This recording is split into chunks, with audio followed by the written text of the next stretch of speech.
Diário do Nordeste no Enem. Conteúdo Ari de Sá. Realização Diário do Nordeste. E aí, galera, tudo bem? Vamos dar continuidade aí à análise de nossas questões do nosso fascículo do Diário do Nordeste. Preparados? Peguem aí o seu material e abram na nossa terceira questão dos exercícios propostos. A questão dita o seguinte: laboratório produz etanol a partir do soro de leite. Está surgindo, no Rio Grande do Sul, uma nova fonte de matéria-prima para a produção de etanol. É o soro do leite. De cada quilo de queijo produzido, sobram, em média, 9 litros de soro, um líquido esbranquiçado formado por 95% de água, 4% de lactose e 1% de proteína. Para ser aproveitado pela indústria alimentícia na composição de bebidas lácteas e recheios de biscoitos, é preciso transformá-lo em pó, o que gera custos altos, principalmente para o pequeno produtor. Se não for utilizado para a alimentação, o soro precisa ser tratado como um efluente industrial para não contaminar lagoas e rios. Os experimentos para a bioconversão do soro em etanol têm a coordenação do professor Marcos Antônio do Instituto de Ciências e Tecnologias de Alimentos da Universidade Federal do Rio Grande do Sul. Ele obteve etanol do soro do leite em bioreatores com leveduras que fazem a transformação do material lácteo em biocombustível. A busca desenfreada por fontes de energia alternativa que sejam econômicas e viáveis, permite a formulação de procedimentos inusitados para a produção de biocombustível. Um desses métodos é a produção de etanol, a partir do soro do leite. Vamos analisar aí cada um dos itens e vamos tentar excluir aqueles itens que são inadequados. Na letra A, ele diz o seguinte, que não seria uma metodologia eficaz, não seria eficiente, pois o custo de produção é muito alto, não trazendo lucro ao produtor, tornando-se dessa maneira mais viável jogar o soro nos rios e lagos para ser consumido pelos peixes, favorecendo assim a piscicultura. Meus queridos, se você fizer uma análise novamente no texto, ele diz que esse tipo de constituinte ele não pode ser jogado, emitido diretamente nos lagos, nos rios, porque ele pode ser contaminante. Então, essa letra A seria inviável. Galera, já na nossa letra B, analisemos. Denominado de fermentação lática, sendo responsável pela produção do etanol, já que se utiliza o leite como matéria-prima básica.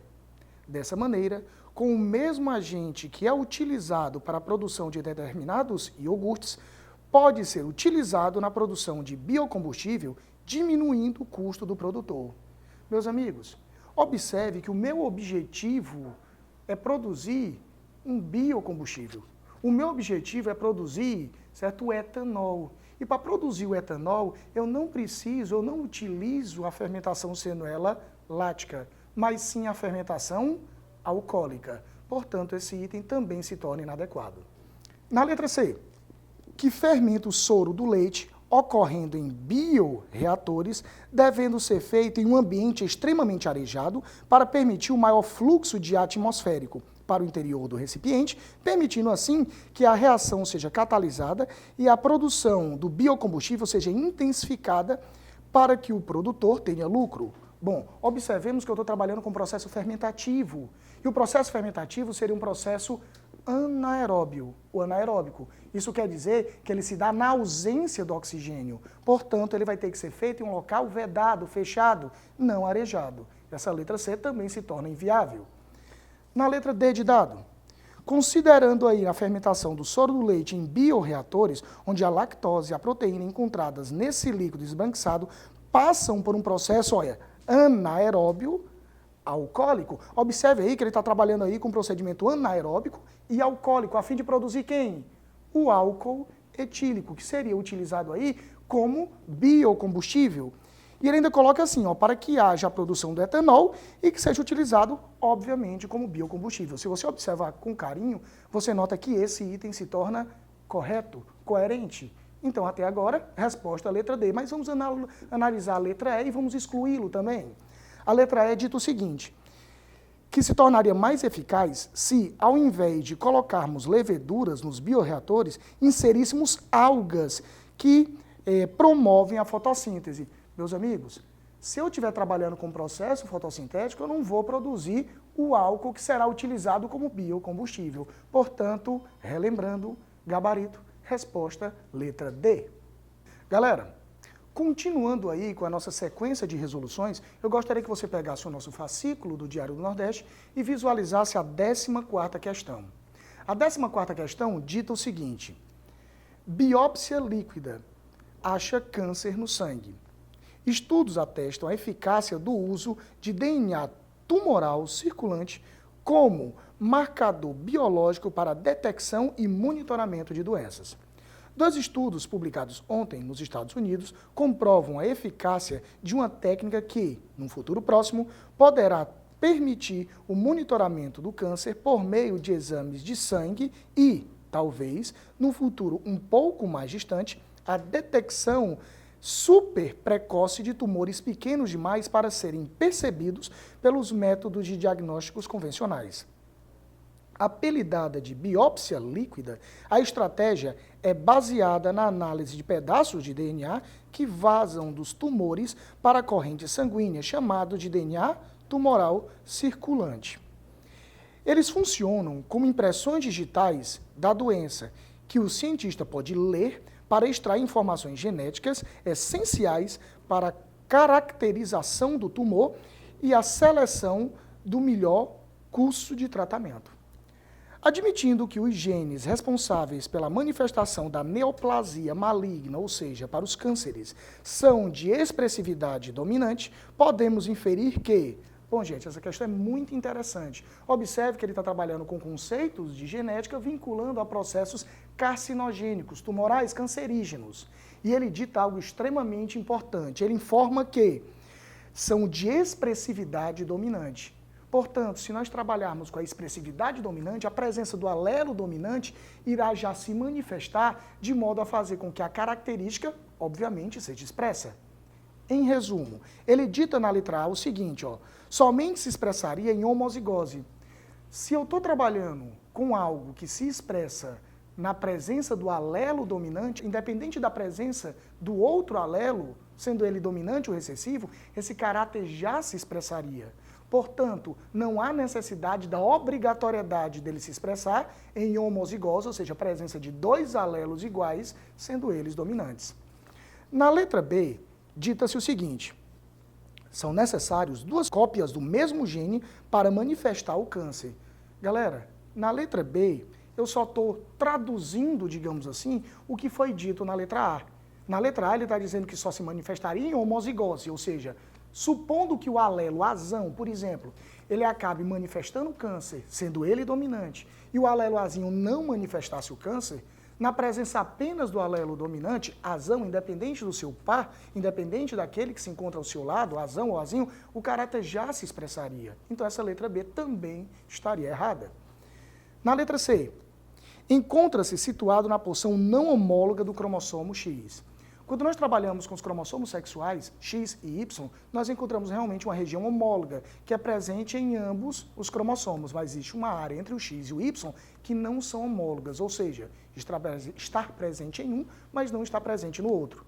Se você observou direitinho, ele não coloca nada no texto que essa característica estaria vinculada, certo? Estaria ligada ao sexo. E outra coisa, se ela tivesse ligada ao sexo, esse caráter se expressaria muito mais em um dos 2 sexos, masculino ou feminino, algo que não é dito na questão. Na letra D, fala-se o seguinte: possui capacidade de se expressar em heterozigose. Olha que item interessante. Se eu tiver, por exemplo, o alelo azão, sendo ele dominante para expressar a característica do câncer, e o alelo azinho, sendo ele recessivo para não manifestar o câncer, como o alelo azão ele é dominante perante o azinho, ele se expressaria. Portanto, item correto seria a letra D de dado. Vamos ver a letra E. Apresenta locus na porção do cromossomo Y que não possui homologia ao X. Se isso fosse coerente, para tal tipo de carcinogênese, para tal tipo de câncer, ele apenas se expressaria no sexo masculino, algo que também não é dito no contexto. Portanto, relembrando, nosso gabarito seria a letra D. Fala moçada, sejam muito bem-vindos ao projeto do Diário do Nordeste em parceria com o Ari de Sá. E nós vamos comentar aqui algumas questões de física, tá bom? Meu nome é Ítalo Rean e nós já vamos para as propostas de número 2, proposta 2. Pega aí o seu material, por favor, e acompanha junto aqui. Diz assim, olha que questão bacana, moçada. Fornos solares são aparelhos que ajudam no cozimento de alimentos em regiões bastante ensolaradas e com escassez de outros recursos, como energia elétrica ou matéria-prima para a combustão. Para auxiliar moradores de uma região afastada em um vilarejo, uma entidade construiu um forno solar simples, utilizando uma caixa de madeira sem tampa, com uma panela pintada de preto em seu interior, como mostrado aí na figura ao lado, tá bom? Para maximizar o rendimento desse forno solar, no que se refere, agora note, ó, a rapidez e a intensidade do aquecimento da panela em seu interior, pode-se. Então vamos lá, nós estamos falando de quê? Fogão solar. Fogão solar, eu quero que essa panela seja esquentada, então a gente tem que melhorar o rendimento, a eficiência dessa situação, tá bom? O que nós podemos fazer aqui? É muito comum nas questões aparecer em fogão solar associado a espelho côncavo, né? Porque o raio que vem paralelo, ele é refletido em direção ao foco. Mas não é esse o caso, a caixa é de madeira. Pensa um pouquinho comigo. A caixa é de madeira. A madeira é uma boa condutora de energia ou uma má condutora? Você respondeu certo, eu tenho certeza. A madeira não é boa condutora, ela é uma má condutora. Então, na hora que a radiação vier e tocar na madeira, ela não vai conseguir se expandir. Então, eu preciso resolver o problema da madeira, ok? Esse é um dos pontos. Vamos procurar aqui nas opções o que é que resolve, ou pelo menos melhora esse problema. A letra A, cobrir as paredes internas da caixa com papel laminado. Bom, papel laminado vai fornecer uma reflexão dos raios. Então, esses raios vão chegar, vão tocar no laminado e vão refletir. É tudo que eu quero, não é verdade? Só que tem um problema. Se esse raio refletir, ele vai voltar para a atmosfera. Quando ele voltar para a atmosfera, a gente vai perder essa energia. Então é necessário fazer um outro procedimento. Vamos dar uma olhada aí qual é a sugestão da letra A. E fechá-la com uma tampa de vidro. Moçada, olha que ideia genial. Ele acabou de fazer aqui uma estufa. O raio de luz ele está entrando porque vem num raio de alta frequência ultravioleta. Ele é transformado ali pelas interações em raios infravermelho, em calor, e esses raios infravermelho, por terem baixa frequência, eles não conseguem sair pela tampa de vidro. Foi perfeito o item aqui com uma estufa. Então esse item ele vai potencializar e muito a questão do tempo de cozimento ou de aquecimento nessa panela. Então já ficaríamos com a resposta letra A. Mas só para a gente garantir, dá uma olhadazinha aí na letra B. Cobrir as paredes externas da caixa com papel laminado. Gente, que diferença vai fazer, me diga aí, colocar laminado nas paredes externas? O que vai acontecer é que a luz vai bater nas paredes externas e vai embora. Ela não aquece o interior da panela. Letra C, pintar as paredes internas da caixa de preto. Bom, se eu pintar as paredes de preto, você sabe que o preto ele absorve primeiro, mas ele também libera primeiro do que o branco. Então vai ter uma absorção melhor. Só que o que eu quero não é que a madeira esquente. O que eu quero é que a panela esquente. Por isso eu não marcaria letra C. Letra D. Pintar as paredes externas da caixa de preto. A gente já viu que não adianta mexer nas paredes externas, tem que ser nas paredes internas. E a letra E. Cobrir a panela com papel laminado. Moçada, se eu vou colocar papel laminado na panela, eu vou favorecer a reflexão. Então a luz, a radiação vai tocar na panela e simplesmente vai voltar. E não é o que a gente quer. Realmente, o gabarito da questão 2 proposta, anote aí, gabarito seria letra A. Vamos então, moçada, questão de número 13. Pega aí, por favor, o teu material e acompanha. Questão 13. Pode-se calcular o nível sonoro, medido em unidades de decibéis, de uma onda sonora de intensidade I, pela relação B é igual a 10 log de I sobre 0. Onde ele mostra aí, moçada, que o I0 é 10 a menos 12, o watts por metro quadrado, ou seja, é aquele menor nível sonoro que alguém consegue perceber algum som. Aí ele diz assim, Uma banda de rock pode conseguir, com seu equipamento de som, um nível sonoro de 120 decibéis a uma distância de 40 metros das caixas acústicas. A potência do som produzido na condição acima por essa banda, aqui considerada uma fonte pontiforme, isotrópica, em watts é aproximadamente quanto? Bom, então a fonte ela está se propagando e ele quer saber quanto é que vai dar aí a nossa potência, não é isso? A potência produzida. Bom, para calcular a potência, qual seria a fórmula da potência mesmo, hein? Intensidade é a potência sobre a área. Só que eu não estou conseguindo fazer a questão pelo seguinte motivo. Eu preciso ter a intensidade para calcular a potência. Então, primeiro eu preciso encontrar esse I que aparece na fórmula. Qual é a fórmula mesmo? Me ajuda aí. A fórmula é B é igual a 10 log de I sobre 0. Aonde esse 0, moçada, é a intensidade mínima e o I é a intensidade que de fato está acontecendo, entendeu? Então vamos lá. Quanto é o B, o nível sonoro? O nível sonoro é dado em decibéis. Se você der uma olhadinha aí, ó, ele falou 120 decibéis. É igual a 10 log de I sobre I0. E o I0 é 10 a menos 12. Confere aí. Já cancelei esse 0 com esse 0. De boa? Tranquilo? Aí nós vamos transformar essa divisão em uma subtração. Vai ficar 12 é igual a log de I menos log de 10 a menos 12. Me ajuda aí, ó. Log de 10 a menos 12. O que é que vai acontecer aqui? Esse menos 12, ele vai vir para frente aqui, né? Menos 12 vai vir mais 12. Olha o que é que deu aqui, moçada. 12 é igual a log de I.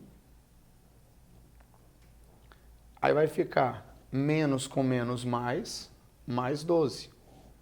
Então vamos lá. Quanto vai que vai ficar aqui o log de I? Mais 12 foi para lá, com esse mais 12 que já tinha, ficou 12 menos 12, log de I igual a 0. Aqui a gente tem a base que é 10, né? Então, ó, 10 elevado a 0, 10 elevado a 0 vai ser igual a I.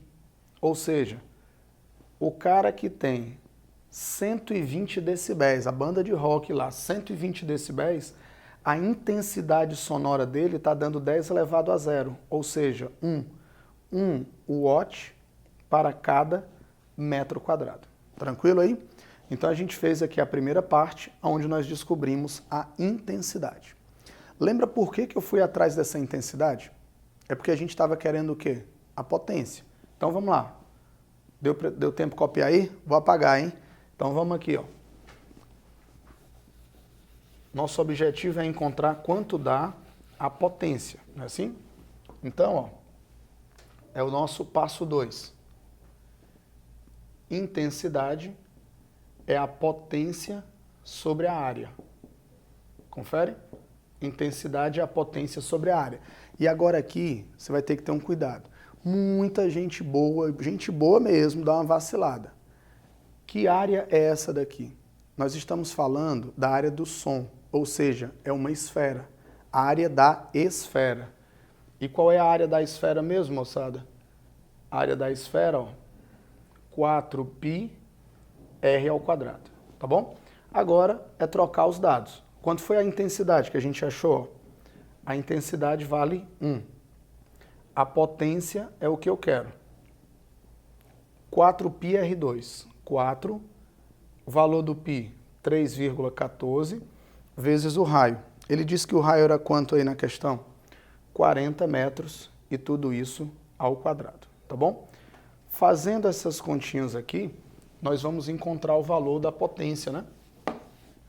Olha aí quanto foi que deu a nossa potência. Nossa potência, então, vai ser aproximadamente, né? Que 3,14 dá uns números meio quebrados aí. Aproximadamente 20.000 watts. Então, 20.000 watts caracteriza aí o nosso gabarito de uma questão interessantíssima, de um nível muito bacana, como sendo letra A. Caro aluno, seja bem-vindo a esse projeto maravilhoso do Diário do Nordeste, com o Enem que está se avizinhando, está se aproximando. O professor Michel está aqui para resolver algumas questões de química para você. Então, se você está com o seu fascículo aí na mão, vamos pegar, vamos abrir. Vamos começar dando uma olhada numa questão que se repete bastante, que tem uma incidência bem grande na prova, que é a questão de número 8. Eu vou ler, você vai acompanhar, depois eu vou dar alguns toques, alguns comentários bacanas para que você possa ficar seguro nisso daí. Os protetores solares, questão 8, hein? Os protetores solares são formulações que contêm dois componentes básicos, os ingredientes ativos, filtros solares, e os veículos. Dentre os veículos, os cremes e as loções emulsionadas são os mais utilizados, por associarem alta proteção à facilidade de espalhamento sobre a pele. Gente, sem se assustar com o enunciado. Enunciado é feito para você ter paciência, tranquilidade, ler e ver o que é que realmente é importante. Então vamos lá. Uma emulsão pode ser obtida a partir da mistura entre óleo e água. Cara, a primeira coisa que chama a atenção é esse conceito, emulsão. Emulsão é um tipo de colóide. Colóides são misturas heterogêneas, onde normalmente eu fico na dúvida se aquela substância está no estado sólido, líquido, gasoso, que o estado físico ele não está bem definido. Isso aí seria um colóide. Mas não esquecer, colóides são misturas heterogêneas. E a emulsão é uma mistura de dois líquidos. Vocês viram bem que ele falou água e óleo. A água ela é uma substância polar. O óleo é uma substância apolar. Vocês imaginam, poxa, polar e apolar não são miscíveis. Então, a fim de que eu consiga essa união, a fim de que eu consiga fazer com que o óleo se misture com a água, eu tenho que lançar mão de uma substância especial, que a gente chama de emulsificante. O emulsificante é aquela substância que promove a emulsão, que promove essa união.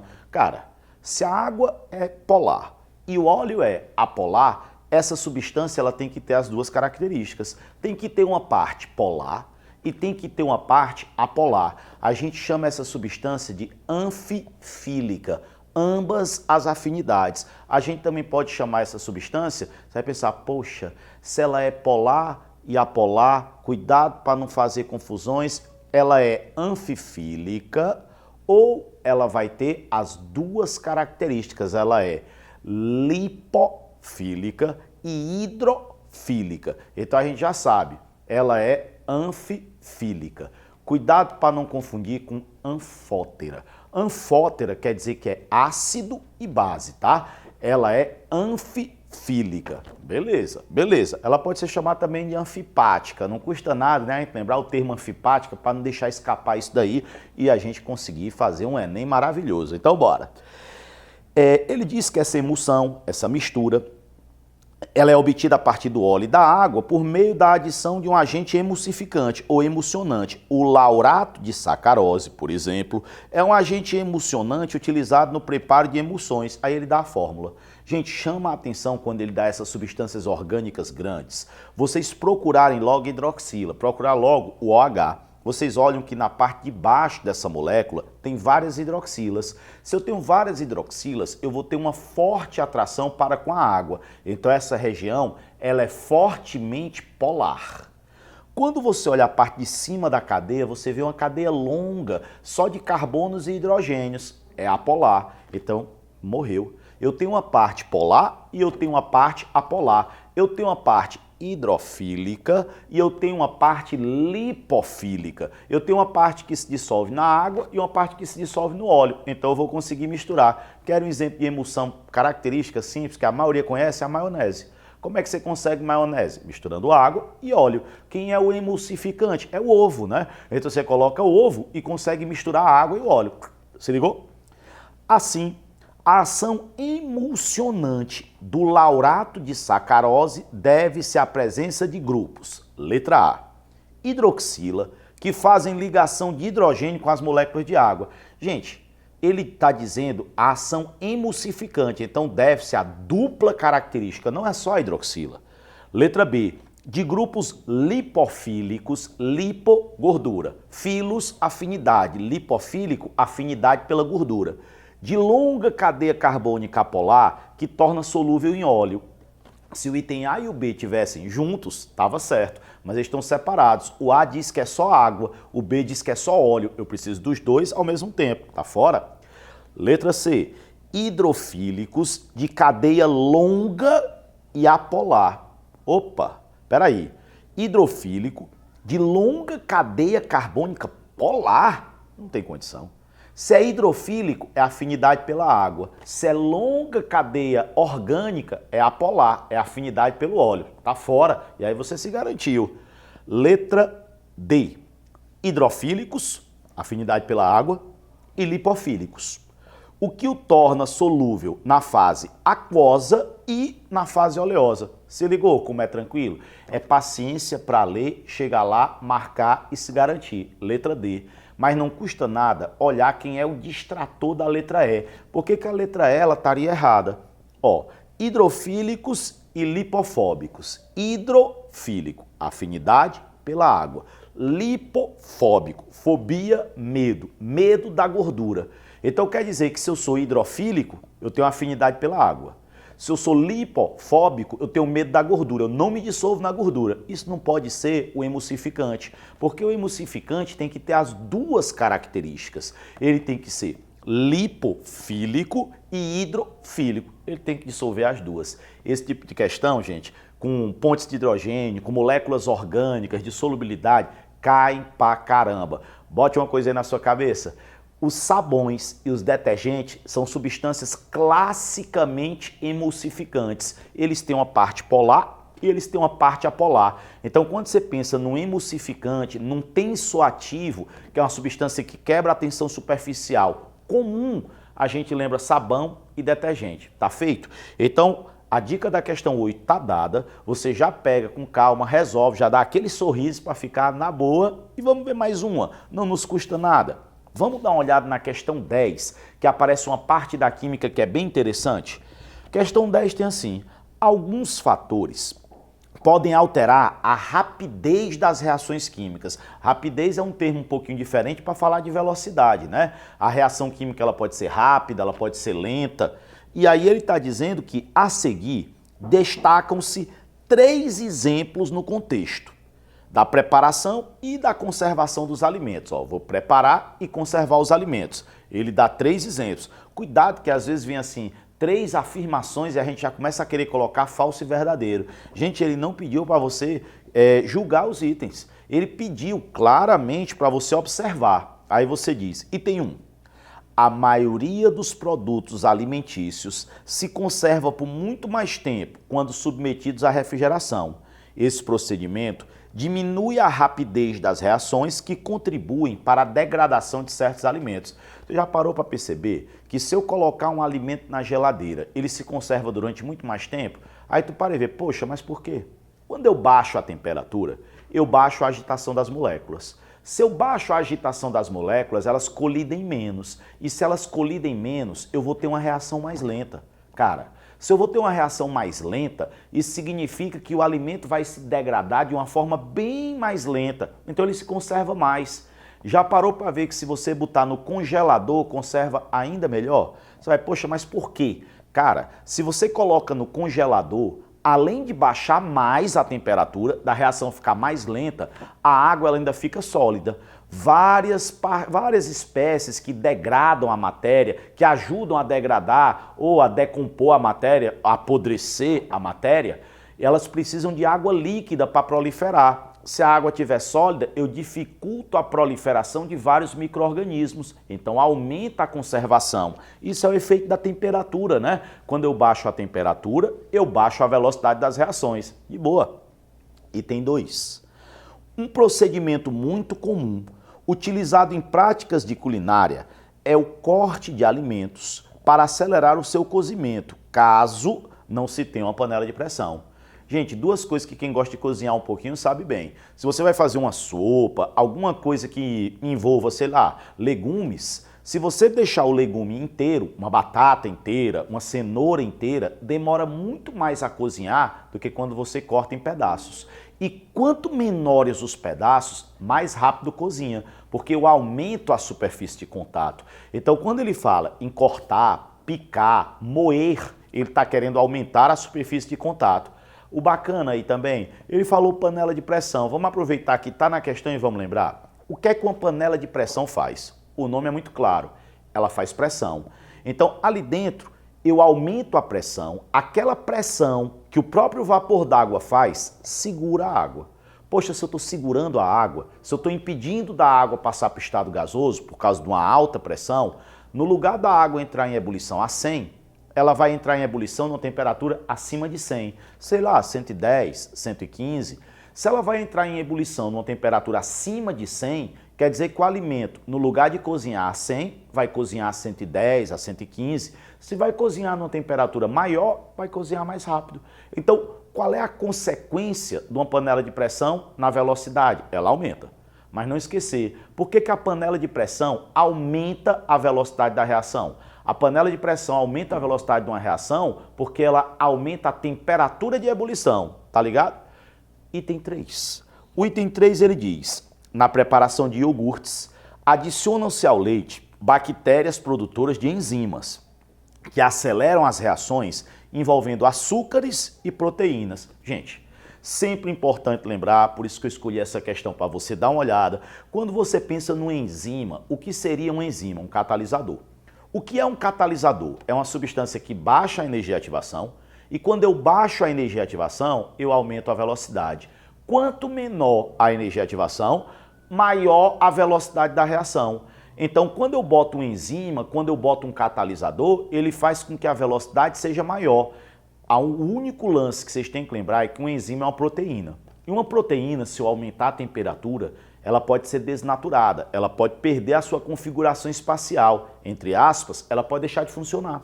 Então eu posso perder a ação de uma enzima, eu posso perder essa ação catalítica numa temperatura mais alta. Na boa?